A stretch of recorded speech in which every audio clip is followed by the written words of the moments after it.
در کیهستان یک روز مسلمان میشه ایمان اون داشته است این کار شده داره مسلمان میشه و من رو میگیرم منو بشنوشه کلمه شهادت هم بگو میگه کلمه شهادت هم میگه بعد یک چوب میگیره این ملهو بعد میزنه در کتفی راستش بل ایوان در کتفی چپش میزنه стал قربان سه بار همین پروسیدور رو میکنه میگه все теперь ты قربان ти مسلمانی الحمدلله میره айбай чанд муддат мегзара овоза мешава ин қишлоқ чиқида ёхи қишлоқ кора қабул карда нашава мегӯяд ин хунасухтаи қирмон баъзан гроз шикор мекунам ёрам мехӯра хуги гроз айку хуги ваҳшӣ баъд як шом дамияд мулора мегӯяд ки ҳазрат намияд фагирифту вақти хунасухта чиқиди мусулмонаи хуб мехӯра баъд мехилва чанд нафар меоянд мепӯяндаш айтреза ки дар ҳамин байни хона ҳамун хуги гроза мондасту ҳамун чӯбе ки мулок да дасташ гирифта карда буд ку процедураша ҳамунро гирифтааст исм мезана балкабан исм мезана стал баран ба ҳамин баран гуфтан кабан баран мешавад ин ҳилои шаръӣ ягон фоида ва манфаат надорад дар муомилот агар боша муомилота ҳила ҳаст برای دور کردن مثلا نمی مشکلی ها اما مثل که ایوب علیه السلام قسم یاد کرده بود که 100 ضربه میزنم بعد مقصد که از جانب پروردگار همون امر شد که هم یک سنبله رو بند 100 دانه گندم مقصد بند یک بار رو بند به همین سقید میشه این همین طریق حالتو دا میشه یا که در شریعت یک حکمی هست شفعه میگن حقی همسویگی اینم یک همسویه بدبختی نوکس داری میگوی جانم همی خلاص شوه که همون خونه را فروختشتی اگر همون همسویه را خبر نکنی که ایجولا ما همین خونه را میفروشم خریدار باشی بیا بخر خدمت اگر فروختی همسویه حق داره که برای در پیش خوزی دعوا کنه در محکمه این تجارتی کردگی را رسترگت میکنه و خودش خونه را میگیره با هم مبلغ در صورتی که تا همون گرختیستی که نمیخواه همون کسافت بخرش با این حالتو دا حیله های چکار میکنن اینا مثل 10 سوتیق زمین های انا خطی همون خرنده هم خیلی دگوار میکنن اینا یک سوتیقش مثلا 100,000 رو 9 سوتیق دیگهش پدرکت کرده اما همسویه دعوگر که جنجال کرد پیش خوزی که بردارش من میگه که من هم یک سوتیق 100,000 فروختگیم اگر هم یک سوتیق هم خره اینا مرحمت بفروشم باشه ایش هدیه کردگیم این طریق حیله ایده این طریق قولتو دا میشنوه نه که در عبادات حیله یکم فایده نداره دردی سرده یک سیویه بعد یک آدمایی که مالشو بر حساب زکات میرسیده است برای که زکات نتم این اگر ماه آینده مثلا در ماه شعبان یا رمضان باید زکات بتکن این خونه سوخته میگیرید از هدیه میکرده است هم پوشده یک کس یکم خیششده با همین مثلا رمضان گذشته ماه شوال شد و اون مردک با اون پولا دایی هدیه میکرده آخه روح درگاه خدای تعالی اون مال و نعمت داد دستد کی را فرید میکنیم به این حیلت همین موردی نظر ایتا کیه آقای زکات خدا فرض گردونده است پروردگار را فرید کرده میشه نعوذ بالله خیلی مردمی بی عقلیم ده پشتی طریق حیله گشتن در کار هیچ معنی را نداره سبحان دوره میکنن دوره در همین بعضی کتابه اومده است حتی با این کتابایی که اینه اخیرا چوب شده یک کتابی هست به احسن المقصود فی توحید المعبود سید زوده همون هم آورده است انا اون فیدیه میگه اسقاط حق های اسقاط حق دوره میکنه دو خدا اگر باشد یا برای خویده میکنه انشاءالله از خدا امید است اینا مثلا یک شخصی چند روز نمازشا یا چند روز روزشا خورد است خضایشا نداشت این فرضی اگر به شرطی که واقعا همون فدیه ایسا و مسلات بتن اگر حقیقتا بتن امید است که خدای بزرگ قبولش کنه نه که اوخی حیلوی ما میکنیم معنی نداره 70 دور چرخ بزنونیم مرده که 70 دوره میکنیم هر یک دوره ایش 1 سال фидияи савму салотча дар бар мегира ба мегинан ҳам камбағал ягон 20 сумай 50 сум метан беҳтарӣ намешавад дар сурати қабуле ки ина масалан фидияи савму салоти яксола гуфтем агар дар бораи ҳам табақ маблағ янам фидияи савму салоти яксола бошад тахмин 3.5 тонн гандамай фидияи савму салоти яксола инаи пули 3.5 тонн гандам дар бораи табақ бошад масалан мега ки ман ҳамин ашёи бешуморо ба шумо бахшидам ӯ ки қабул карда дар кисаашад каштабша нагирӣ ту бахшидиш ку моли ӯши ӯ метавонад дар кисааш бизанад дига нишонат ната қавлша мекане моли бача 50 даври дигааш мондаи ту чикор мекунӣ ба ҳамин худоро ҳамааш кина донёр муҳаммадӣ алайҳи раҳмаро ҳамин гапша ман хеле шунидам дар пеши раҳбати мафтӣ пешина гуфт ақлан охирон шаи ку ина халос шид ман пули 3.5 тонн гандама ҳамун фақир ҳамун ина 60 давр кардан хай ҳамун шабу бахшашака не айкиҷо ҳам 50 сумш метан наметан ба ҳамин бу меташан дар кисаашишу мезанад ин фоида надорад ба фидияи савму салот як чиза бифаҳме ки охир ӯ намоза вақте ки қасдан таркиш намекунӣ аслода ки дар амри сараш сар дар саҷдаи илоҳӣ нагзоштааст охир дига чӣ фидия мешава ура агар ҳамин молу матои дунёро ҳамара ки будӣ барои ура дига фидия намешава мусулмон мумкин баъзе намозҳоро фавт кардааст баъзеш фаромӯш шидааст қасд нияташ ҳамин буд ки ман қазоиёша мехонам успет накард мардаки хуб асосан барои ҳамин давра не ҳамин кора ки осона ки ёфтем ҳамин таракае ки фарзи худо фаризатан мин аллоҳ тарк мекунем ҳамин давраро тарк намекунем абизати набояд ҳамин давраро бикунем мақсад ҳамон тақсими мероси мурда фарзай ҳатман ӯ бояд карда шавад дар бисёри мавридо мебинӣ худоӣ мекунад оли таракаи ҳамон маитамон кардааст барои худо аз моли ӯ вақте мекунӣ моли мушоай дуруст намешавад хурданшам ҳаромад ина чизи муҳима ҷиддия ира сахт намегирад бача ҳамин таракаро давраро карден ё накарден ҳамира беҳад ҷиддии сахт меқапед бисёри ҷавон ҳазирон дар бобати ҳамин тарика гап мезанем ҳамин қимидон ки тақсимот шавад как бояд бахшиш мешавад чӣ мешавад пешаи тақсимот мебахшем дар модармон бахшидем ки дар падармон бахшидем майлиш бабахшам масалан ки тақсимот бар разбор намешавад бешак мешавад як замоне буд ки мардум камбағал буданд воқеан камбағал буданд ҳамин ай падар ҳамин як кулба мебуд ё ягон сар ханаҷина ёхи чӣ доштан ҳамин мардум бечурои чӣ надоштанд хай мегуфтанд ҳамин додари хурдимо ба ҳамин ҳалла фасл мешид мерафт ҳоли иқтисоди бозаргонӣ шидааст мардум сумдор шидагиянд дунёдор шидагиянд ҳастай одамое ки чанд сол шид ки то ҳозира ба ифоқа наомадиянд разбору ҷанҷол байни акаву даруд ҳозира дафтест қасд нияташ ҳамин буд ки ман қазоиёша мехонам успет накард мардаки хуб асосан барои ҳамин давра не ҳамин кора ки осона ки ёфтем ҳамин таракае ки фарзи худо фаризатан мин аллоҳ тарк мекунем ҳамин давраро тарк намекунем абизати набояд ҳамин давраро бикунем мақсад ҳамон тақсими мероси мурда фарзай ҳатман ӯ бояд карда шавад дар бисёри мавридо мебинӣ худоӣ мекунад оли таракаи ҳамон маитамон кардааст барои худо аз моли ӯ вақте мекунӣ моли мушоай дуруст намешавад хурданшам ҳаромад ина чизи муҳима ҷиддия ира сахт намегирад бача ҳамин таракаро давраро карден ё накарден ҳамира беҳад ҷиддии сахт меқапед бисёри ҷавон ҳазирон дар бобати ҳамин тарика гап мезанем ҳамин қимидон ки тақсимот шавад как бояд бахшиш мешавад чӣ мешавад пешаи тақсимот мебахшем дар модармон бахшидем ки дар падармон бахшидем майлиш бабахшам масалан ки тақсимот бар разбор намешавад бешак мешавад як замоне буд ки мардум камбағал буданд воқеан камбағал буданд ҳамин ай падар ҳамин як кулба мебуд ё ягон сар ханаҷина ёхи чӣ доштан ҳамин мардум бечурои чӣ надоштанд хай мегуфтанд ҳамин додари хурдимо ба ҳамин ҳалла фасл мешид мерафт ҳоли иқтисоди бозаргонӣ шидааст мардум сумдор шидагиянд дунёдор шидагиянд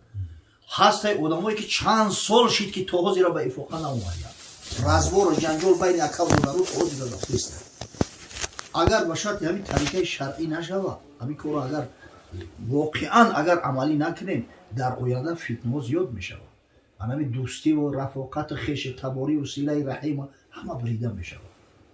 анами бисёр чизи ҷиддияй ҳамин хосатан ҳамин домлаҳо бояд ҳаминро ҷиддӣ бигиред бачаҳо علمی فرویز چی اندر شرکت اگه تو معین نکنم چی میباشه؟ هست متاسفانه هستن ملوهایی که میدونن که اونم ترکه نشیده است ایمولی همون مایید خراب کردن اینا مردم اونو تاند میروان کتا کتا میخرن میپیشونن میخیزن میروان و فقط پیش خدا پرسیده میشه مولی مشاع چیزی را که تریکه نکردن تو حق مردم چخیل میخری هیچ حق نداره که حق یک سریعه را بیره خیر احسان کنه مثلا جدیه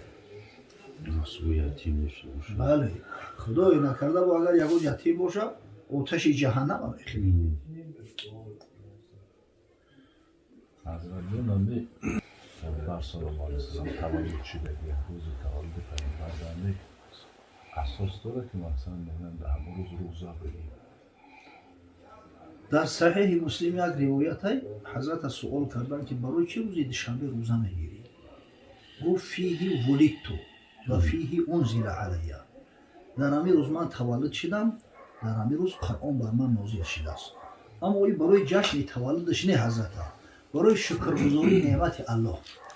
روزه میگرفته است روز دوشنبه هم یکی از علتش هم یکی حضرت صلی الله علیه و سلم روز دوشنبه تولد شده بود اینمی اگر در روزهای دوشنبه ما و شما را روزه بگیریم سنت پیغمبر نور علی نور ای همون نیت موی نمیشود که این روز دیوجده نیازم خسته نیت همی که پیغمبر خدا صلی الله علیه و سلم در همین روز روزه گرفته بود نه همون مقصد چیه همه ای سال با سال همون روز تولد پیغمبر صلی الله علیه و سلم چیسلا قطعی 12 ربیع الاول نه این روز دوشنبه و پنجشنبه نه همه آن 12 نه نه یک بیشتر اصل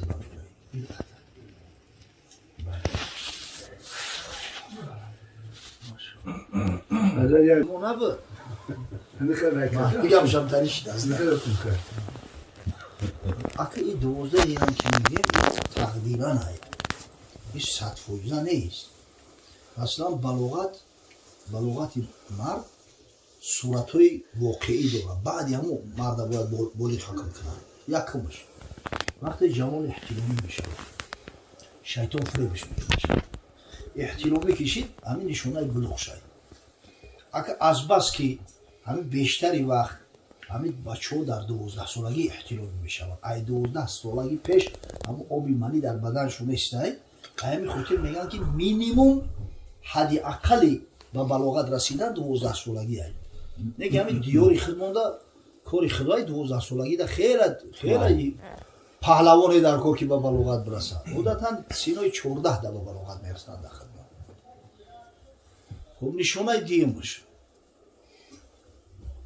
اگر به شرطی که زنش داده باشن زنش حامله شود معلوم میشه که آبی منی داشته است اگر کمتری شود و نشونه سومش وقتی 15 را بود کرد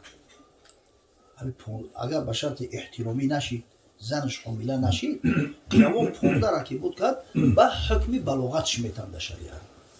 فقط سالشماری با سالشماری قمری هست مقصد شمسی نیست در هر 33 سالش یک سال مگرم قش کنی این در این 15 سال مگرم نیم ماه قش کنی چی 6 ماه قش کنی ده این خیلی هست دختر نشانه اولی به بلوغت رسیدنش حیض دیدن دختر وقتی حیض دید حکم میشه که این بالغ شدگی نشانه دومش احترامی شدن یعنی من خوب میبینه مثلا شیطان فریبش میکنه نشانه سوم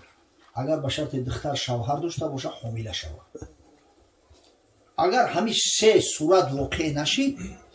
15 را که بود کدرنگ همون پسر باشه وری بعد در شریعت حکم به بلوغت میکنه برای چی دختر هم نه گفتن برای که امکان داره که دختر در 9 سالگی به بلوغت برسه همین چخیلی که مادر ما بی عایشه رضی الله تعالی عنها در 9 سالگی به بلوغت رسید نه که ملک به ملک داره بعضی ملک‌های از گرم سیرای بعضی جایی از سرد سیرای بعضی جایی هستش سوبتروپیکال، بعضی جایی هست که مثلا اقلیمش فرق میکنه. بعد وابسته به همون سوسیال پلاژین هم دخترای دختری قصاب البته تستر به بلوغت میرسه نسبت یا دختری دیخون ولی گوشت میزنه دویم همین خاطر اساس همیان برای چی 9 سالگی گفتن امکان داره که ای 9 سالگی مقصد برسه. اگر دختر ولی 9 ساله نباشه پدر و مادرش دعوا کنن که همین دختری به بلوغت رسیده است گپش هیچ قبول نمیکنه. اما الان 9 ساله باشه و پدر و مادر دعوا کنن که رسیده است گپی او را تصدیق کرده میشه. اما اگر همی سنی شونه نباشه که 15 را بود کرد با شرعا میگن که همین بلیغه شدگی هر میل 1 کیلومتر 848 متر یک فرسخش 5 کیلومتر 544 متر میشه و این 16 فرسخ 88 کیلومتر 704 متر مسیره سفر همین قرار ایمو همی اولیا احسن الفتوى 5 قول وردگی بعد میگه قولی اصحش 77 کیلومتر 248 متر این همی قولی که اینا همین محمود الفتوی زاهدان هم همین را انتخاب کرده است. اما اگر به شرطی که همین با قول جمهور عمل کنیم خیال میکنم که بهتر خوبتر ای 77 248 ایحد کم ای او یا 120 ایحد زیاد همین انشالله همین این دینی وسط ای خودش خیر الامور اوسطها انا اگر به شرطی همین 88 کیلومتر 704 متر بگیریم انشالله خیال میکنم که همین به حقیقت نزدیکتر و بهتر ای. بله همین میلیه که ولی ماشینای امریکاست که قطعی میلیه می نویسن که اون میلیه را اسلام گرفته گرم این 1 میلش انا چیزی که معتبرتر 1 کیلومتر 848 متر این نمیدونه ولی این امریکانسو چندش میگیرن 1 میلش شم باشه یک 800 ایوان منطقه چیزی هست همین نزدیک هست میگی در اسلام همون هست کتابای اصطلاح الفقها همین ترمینولوژی های فقیه ها را ایالا شرح بدن اما قول راجح میگن 1 میل 1 کیلومتر 848 متر اون فرسخ 3 میل میشه 3 میلش 5 کیلومتر 544 متر میشه. در هر 4 مذهب هم همین حضرت همین 80 بالا همین خریده یا که اون مذهباش با نه حال مذهب امود ایتالی نیست حضرت مذهب امود میگن که 5 قول ای 72 کیلومتر تو 120 کیلومتر گرفته مذهب امود از بس که همین اختلافات زیادتر همین خاطر همون اگر میگن که قول جمهور خطی عمل کنیم که 88 کیلومتر 704 متر ایشون به حقیقت نزدیک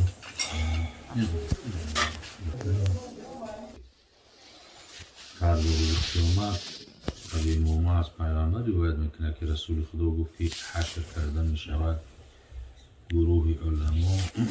و گروه زاهدو را. البته که زاهدا آدمای پرهیزگار و تقوا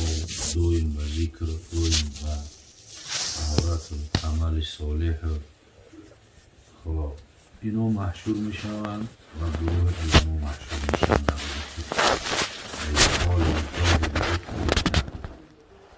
پیامبر صلی الله علیه و سلم میگه که برای زاهدا گفته میشود که داخل جنت شد. یعنی اولا وقتی که گروه علما و گروه زاهدا هستند امر میشود برای زاهدا که شما داخل جنت شد. هر کدامش داخل جنت میشه. و یقال للعالم قف حتی تشفع للناس. برای علما گفته میشه که شما اولی بیستید. زاهدا برا همش داخل جنت میشه. اما برای علما گفته میشه که شما بیستید حتی تشفع للناس. حتی که بنده های گناهگار پروردگار شما شفاعت کنید. این شفاعت حق است. پیامبر صلی الله علیه و سلم در حدیث بهادور بیان میکنه الشفاعت لاهل الکبائر من امتی. شفاعت برای اهل کبائر از امتم هیچی از حق است. شفاعت پیامبران من ذا الذی یشفع عنده الا باذنه، البته که اذن پروردگار می شود و اذن پروردگار شفاعت می شود. حق شفاعت عظما فقط یک نفر خدا نصیب کرده است، این است که از حضرت محمد صلی الله علیه و سلم پیامبر مهربان. حق شفاعت عظما نصیب همون است، خلاص تمام دیگر است. حق بعدی دیگر انبیا هستند، صالحا هستند، صدیقین هستند، شهدا هستند. همه عالم با تقوای دلسوزی که برای دین، برای شریعت همه وقت هر حرکت است محنت میکنند. این از همون جمله هست که این هم چی هست که تو میگه 70 نفری که مستحق دوزخ هستند خداوند هم قوتش میده که شفاعت میکنند. پس اگه مرتبه عالم زاهد به همون درجه هست که خودی رسول الله صلی الله علیه و سلم خودشون در حدیثی که هر بار بیان کردن و همه اهل اصحاب فرمودن فضل العالم علی عابد که فضلی علی ادناکم، فضیلت من، فضیلت عالم بر فضیلت عابد مثل فضیلت من بر کمترین شماست. که کمترین صحابه بعضی از بزرگان گفتن کمی وحشی است، همین کسی که حضرت امیران داره کشته که ریزه کرده. پس اون که مسلمان شد مرتبه صحابه را یو از همه در کمترین هم را میگن که وحشی کجا و این پیامبر صلی الله علیه و سلم کجا، از زمین تو آسمان فرق دارد. اینقدر فرق دارد. فضیلت عالم و فضیلت زاهد همینقدر فضیلت درجه و مرتبه دارد. مثلا از این گفته‌ها که خوندم خداوند گذشتگی‌هاشون را رحمت و مغفرت کنه، خداوند اهل خونه‌دون در حفظ این وجه نگهبان باشه که دعوتی که کردن مثلا اهل علم خصوص حضرت دانلو که از این چی هست که یک صحبتی شود، یک مقدار، یک لحظه، یک ساعت یا 2 ساعتی که نشستی که در این یاد خدا و یاد پیغمبر رو از حلال و حرام و درست و نادرست یاد دادن، بهترین لحظه امر ما و شما هست و بهترین صدقات هم همین هست. یه اکثر صدقات رو یا مرده است یا توی است یا یکان بهانه چیزی هست. یکی همین صدقاتی باشه که خاص به خاطر خدا باشه به یکان بهانه، مخصوص همین چیزی هست که به خاطر الله هست. مخصوص به خاطر الله صدقات، مخصوص به خاطر الله اهل علم دعوت کردن و یک چیز از دین از شریعت گفتن و فهموندن. خیلی این چیز یک سعادتی بزرگ است که هر کس خداوند دیگر نصیب نمیکنه. خداوند از این گفتارهایی که الحال گفته شد عمل کردن برن ما و شما نصیب بودی و در خداوند که خاندان و پرفرد با برکات بگردان اهل خاندان